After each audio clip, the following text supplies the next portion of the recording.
Okay, many general the distractions of life,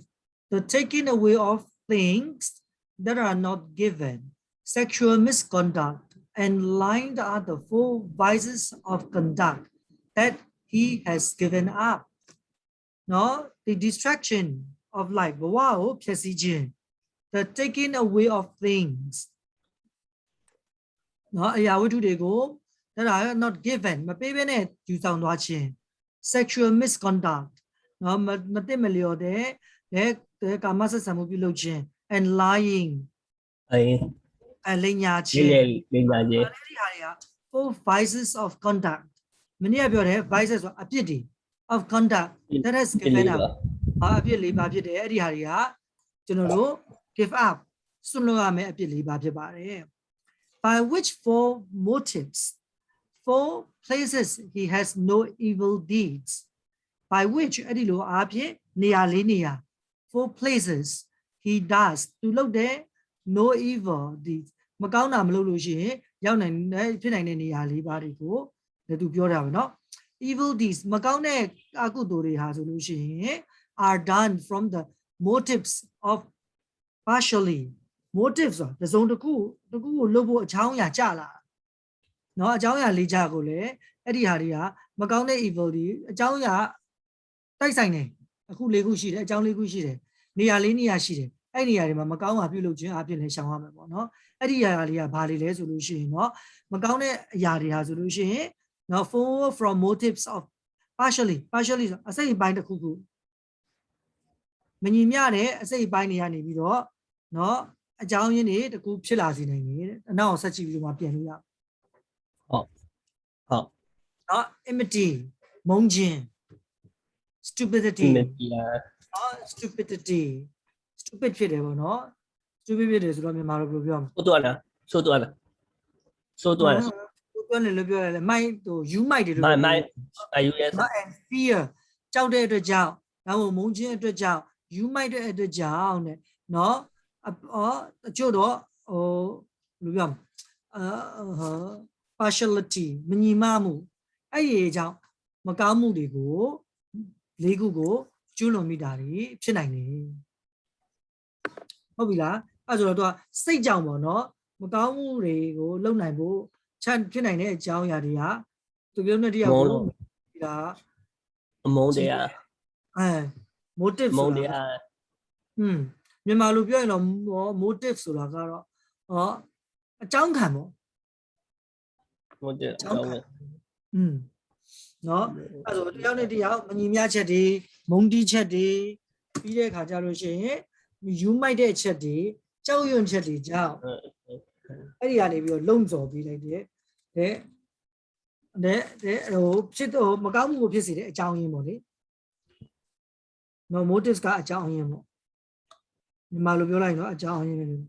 မကောင်းမှုဖြစ်စေတဲ့အကြောင်းရင်း၄ချက်ဖြစ်ပါတယ် but in such as much as the Aryan disciple is not led away by these motives အဲ့ဒီအကြောင်းရင်းတွေကနေပြီးတော့လွဲဖယ်ပြီးတော့ဗုဒ္ဓဘာသာ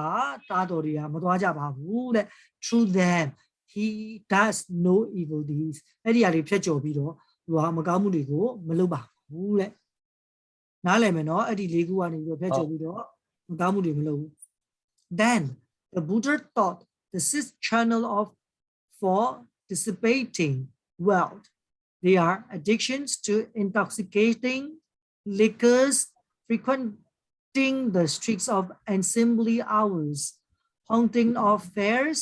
indulgence in gambling associations with evil companions and the habit of idleness and the perils attached to them each one has 6 pills အဲ့နောက်မှာဆိုဗုဒ္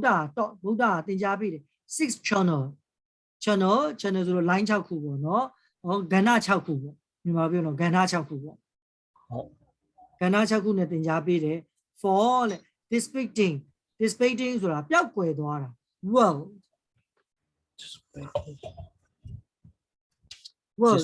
စီးပွားရေး dissipating ဆိုတာပျောက်ကွယ်သွားတယ် world ပျောက်ကွယ်တယ်ယိုယွင်းတယ်လို့ပြောလို့ရတာပေါ့နော် စီးပွားချမ်းသာပျောက်ကွယ်နိုင်တဲ့အကြောင်းကဏ္ဍ6ခုကိုသင်ကြားပေးပါတယ် they are ဘာတွေလဲဆို addiction ဆွဲမှတ်ခြင်း to the intoxicating liquors ကိုရစေတဲ့အရက်သေးစားတွေကိုဆွဲမှတ်ခြင်းပေါ့နော် frequenting the street of unseemly hours အချိန်မတော်လမ်းတွေထွက်ပြီးတော့သွားခြင်း haunting of fairs ပျော်ပွဲရှင်ပွဲတွေကိုကြိုက်နေတဲ့ခြင်းကျက်စားခြင်း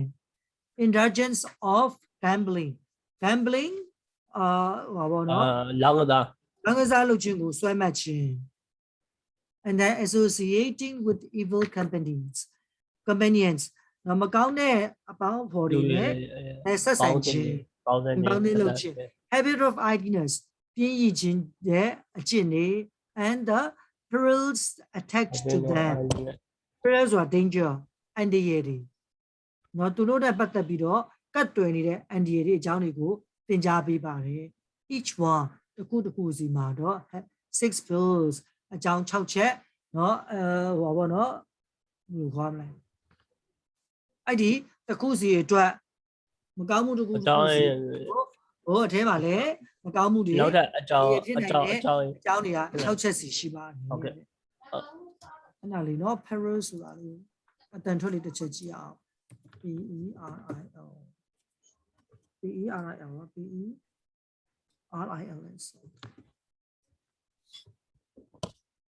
perils ဒါလည်းမကြားရ waiting peril နဲ့ peril တဲ့အရင်ထွက် perils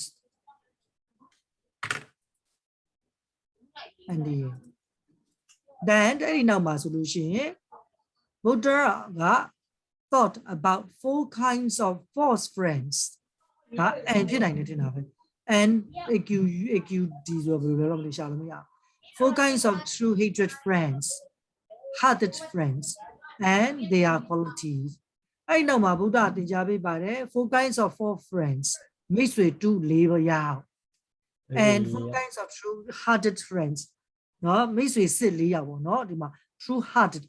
စိတ်ပါလက်ပါစိတ်မှန်တဲ့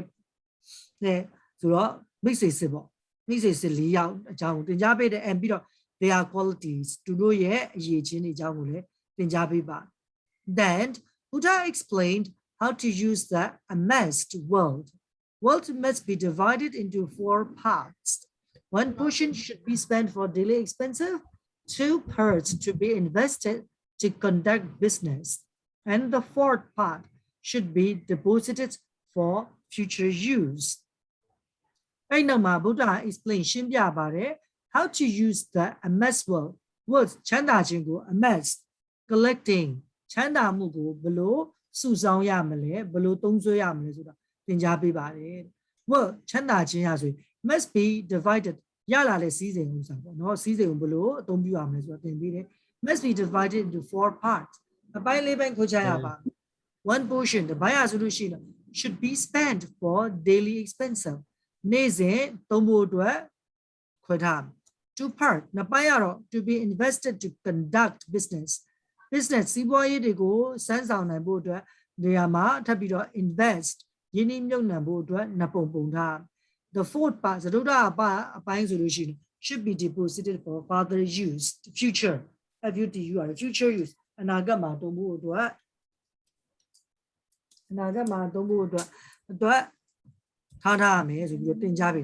finally, the Buddha taught Singala, the young householder, the 6 quarters to be honored by the performing the reciprocal duties incumbent on them.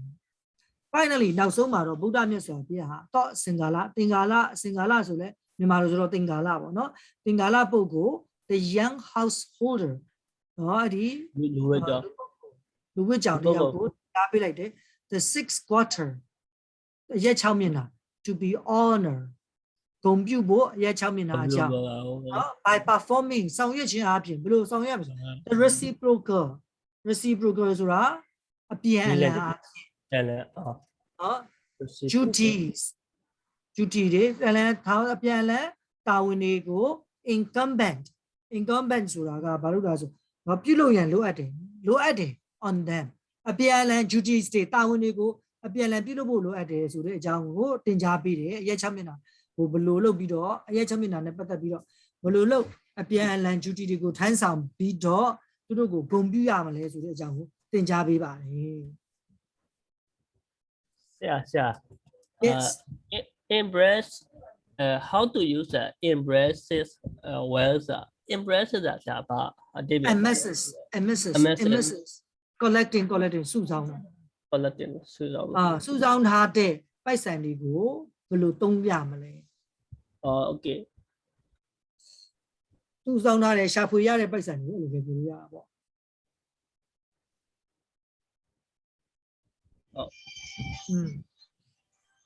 ဘာလို့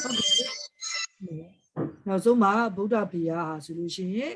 အပြန်အလှန် duty တွေကိုလိုအပ်တဲ့တာဝန်ဝတ္တရားတွေကိုအပြန်အလှန်ဆောင်ရွက်ခြင်းဖြင့်အရက်6မျက်နှာကိုဘယ်လိုဂုဏ်ပြုရမလဲဘယ်လိုတော့ worship လုပ်တယ်ဆိုတော့ဒီမှာတော့ဂုဏ်ပြုတယ်လို့ပြောတာပေါ့နော်ဘယ်လိုပူဇော်ပသရမလဲဆိုတဲ့အကြောင်းကိုသင်ကြားပေးပါတယ်တဲ့ Parents are the east မိဘတွေကအရှေ့ဘက်မှာ Teachers are the south ဟိုဟာကဘာလဲဆရာဓမ္မတွေကဘယ်ဘက်မှာလဲတောင်ဘက်မှာ Wife and children are the west မိမနဲ့ကလေးတွေဟာအနောက်ဘက် Friends and companions are the north တကယ်ချင်းတွေအပေါင်းဖော်တွေဟာဆိုလို့ရှိရင် north မြောက်ဘက် Servants and work people as the neither ဆိုတာအောက်ဘက်ကိုပြော below ပေါ့နော်အောက်ဘက်servants ဟိုအလုပ်သမားတွေနဲ့အလုပ်လုပ်တဲ့လူတွေကတော့ကိုယ့်ရဲ့အောက်ဘက် religious teachers are the zenith religious teachers ဟိုဘုန်းကြီးတွေမြင့်မြတ်တဲ့လူတွေပေါ့နော်အဲ့ဒီလူတွေကကြတော့အထက်ဘက်ဆိုပြီးတော့အရက်6မျက်နှာခွဲခြားထားပါတယ်အဲ့ဒီလိုခွဲလိုက်တယ် Details are then given with the reference to the duties to the perform bilaterally details အသေးစိတ်ကတော့ and then အဲ့ဒီဟာတွေဟာဆိုရှင် given ပေးထားပါတယ် with the reference ရည်ညွှန်းချက်တွေနဲ့အတူ duties ထမ်းဆောင်ရမယ်တာဝန်တွေကို to be performed ထမ်းဆောင်ရရန် bilaterally မြန်မာလို bilaterally ကိုဘယ်လိုခေါ်ပါလဲကြပြိုင်နဲ့လို့ပြောလို့ရတာမသိပါဘူးခဏလေးနော်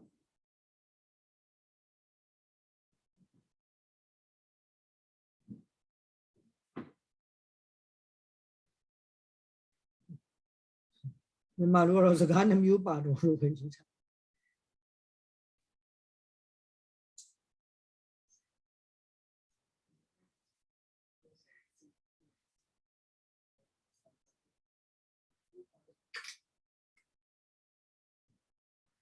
ဟုတ်တယ် bilaterally ဆိုတော့နှစ်ဦးနှစ်ဖက်နဲ့ဆိုင်တော့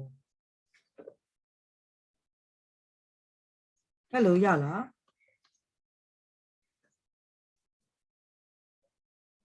အဲဆိုတော့ထမ်းဆောင်ရမယ့်တာဝန်တွေကိုနှစ်ဦးနှစ်ဖက်ကထမ်းဆောင်ခြင်းအပြင်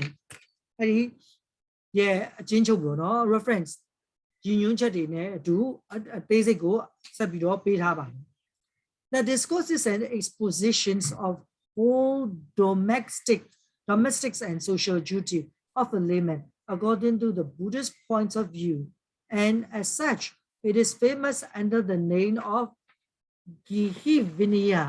the disciplines of the laity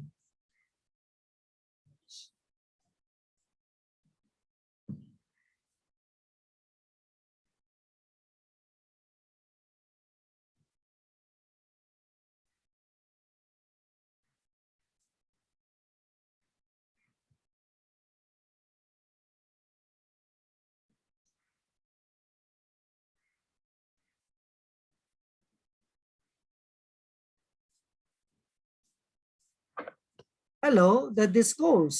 အဲ့ဒီတရားတော်ဆိုလို့ရှိရင် is expositions အသေးစိတ်ရှင်းပြထားတယ်ကို exposition နော်အသေးစိတ်ရှင်းပြချက်တစ်ခုဖြစ်ပါတယ် of the whole domestic ပြည်တွင်းနော် and the social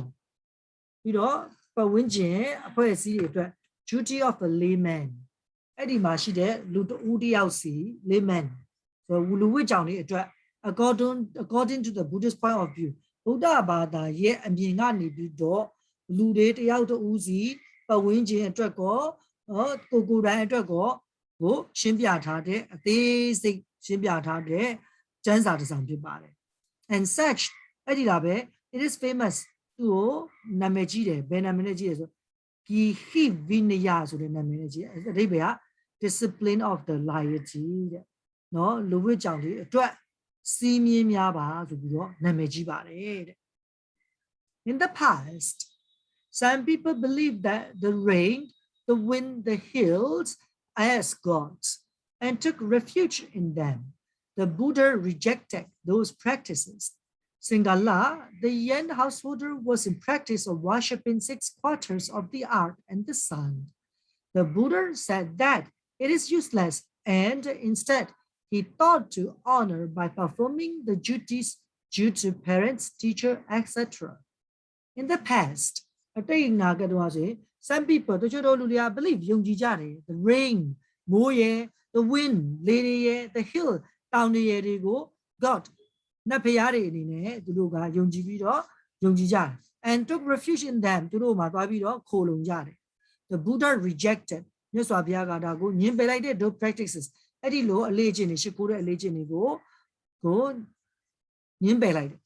Singala, the young householder. Singala, the was in practice of worshipping 6 quarters of the earth. The practices to go, the Buddha said that it is useless, and instead, he thought Buddha to honor by performing the duties due to parents. Teachers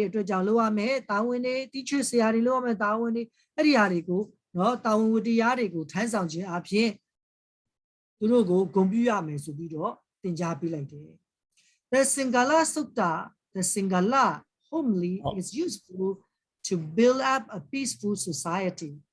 The Buddha's doctrine of love and goodwill between man and man is here set forth in the domestic and the social ethic with more comprehensive details than as well. Now, the Singala Vada Sutta. Tinga Wahara to has solution. No Singala, homely Zurabale. Only, I don't know. Very hard, so down with your habit. Oh, damn, maybe you're so much a car. Okay.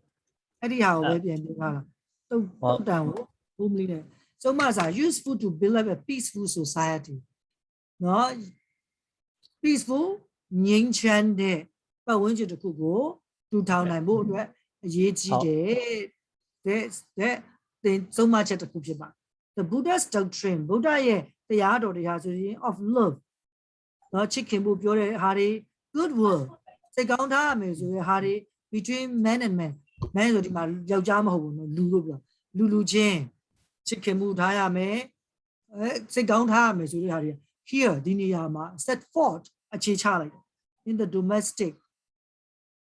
No domestic, Malu domestic or Pidwin over no.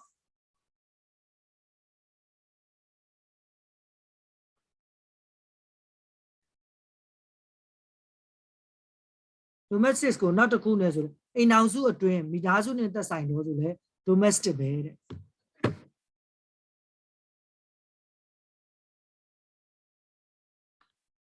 Nazula, maybe Dazu in Azuna Patale, Midazuna Patade. There, Ella, Jimwood at the Jimwood, social ethic, Lumu Saya, Jimwood go, more comprehensive. Overall, that is and the details, they say, then as well, the Chani Yarima, Popiarata, Dima Bobiro, they say, China Mari.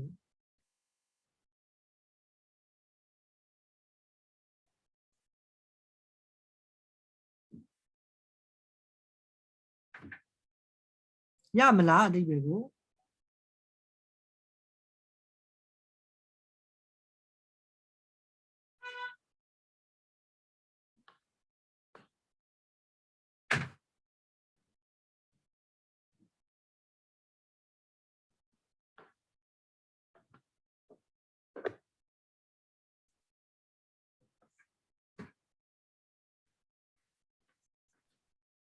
哦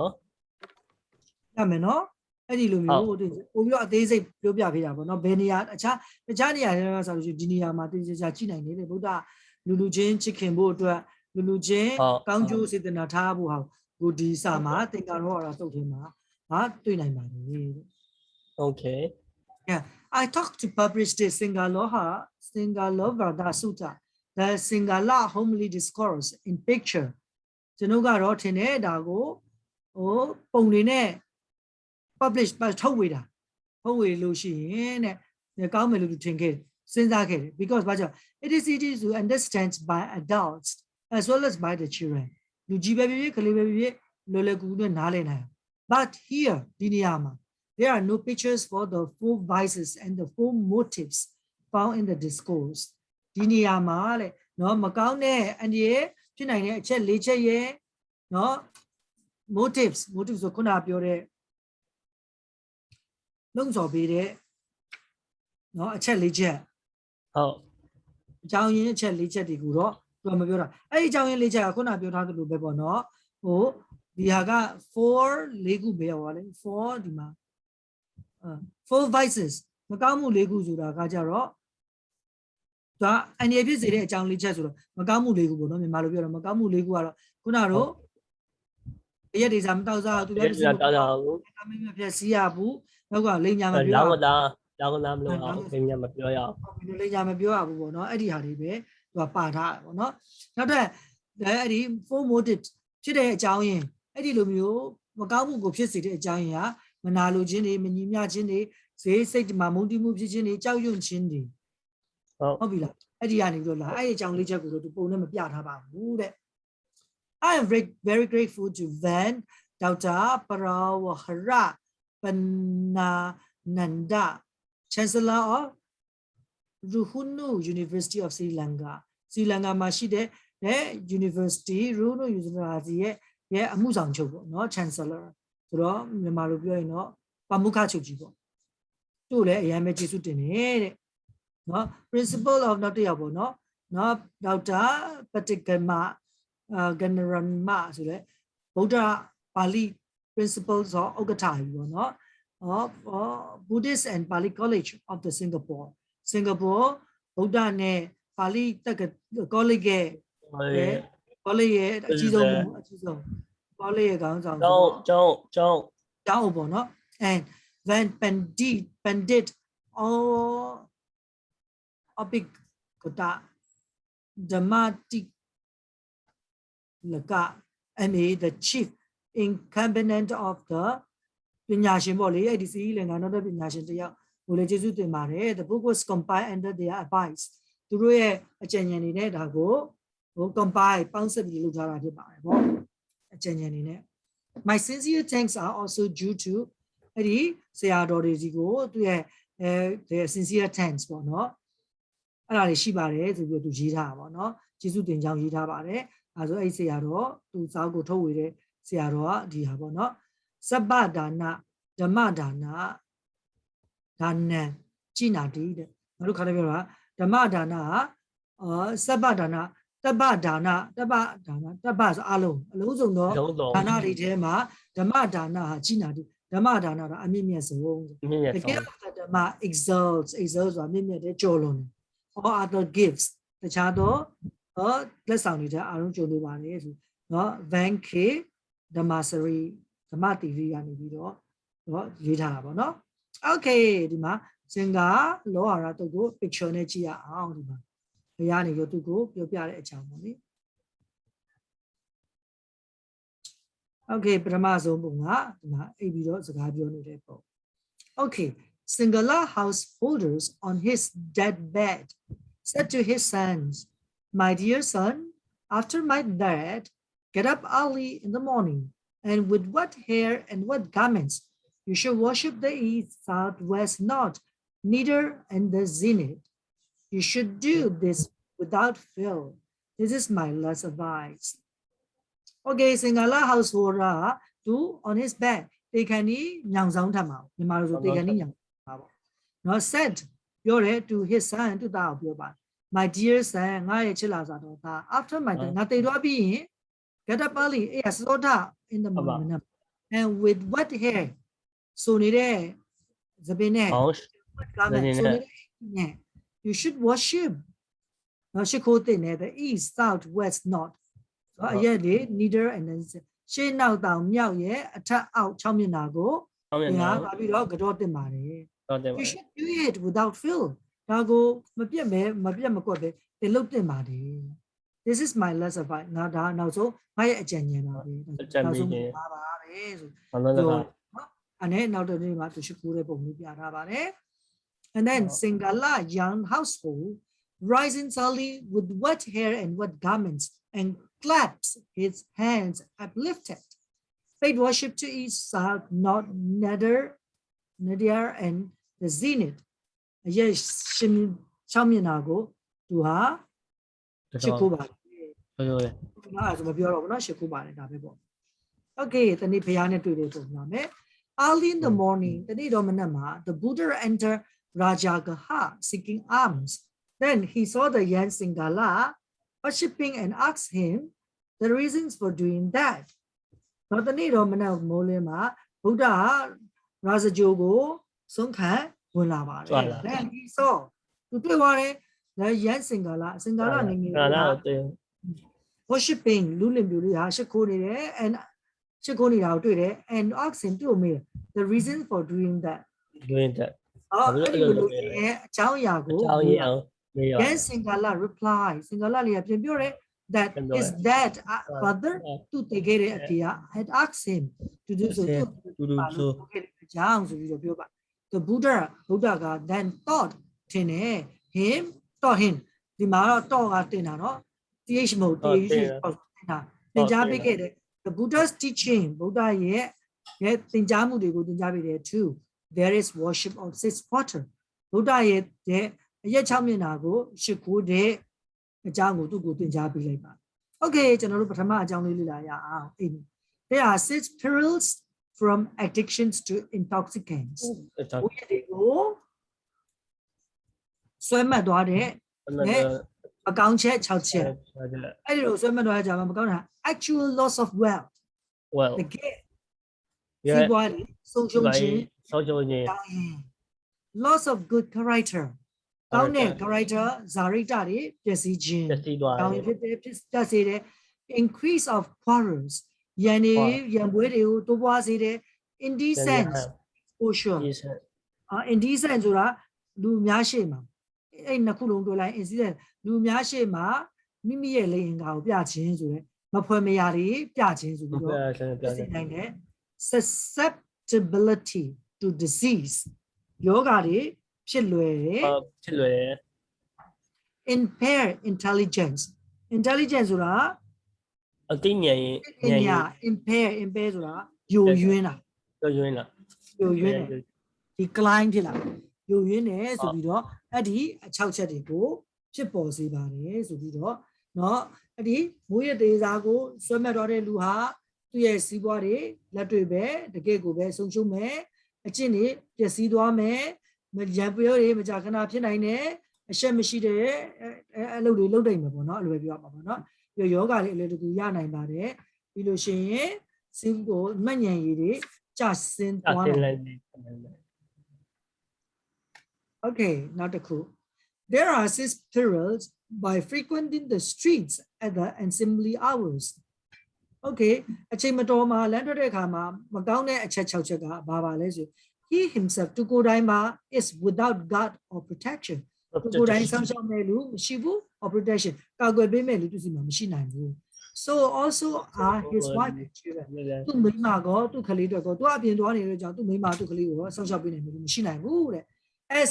it is property သူရဲ့ပစ္စည်းဥစ္စာတွေကိုလည်းတောင်းလျှောက်ပေးမယ်လို့မရှိနိုင်ဘူး he is liable to be suspect of crime မကောင်းမှုပြုလုပ်ခြင်းကိုလုပ်တယ်လို့ suspect တန်တရားဝင်ခြင်းကိုလည်းခံရတဲ့သူဖြစ်နိုင်ပါတယ်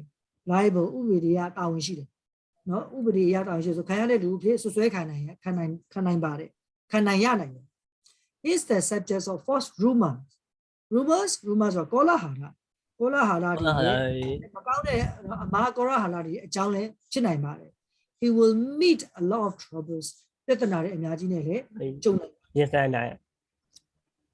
Okay အဲ့ဆိုတော့ဒီနေ့တော့နဲ့ရထားပါမယ်သဘော Okay. ပေါက်ပြီနော်အဲ့ဆိုတော့ဒီနေ့ ဟုတ် ဒီကတော့တို့ကိုစပြီးတော့ပြောကြပြီပေါ့နော် ဟုတ်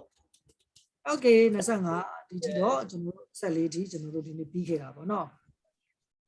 Thank you. Ah.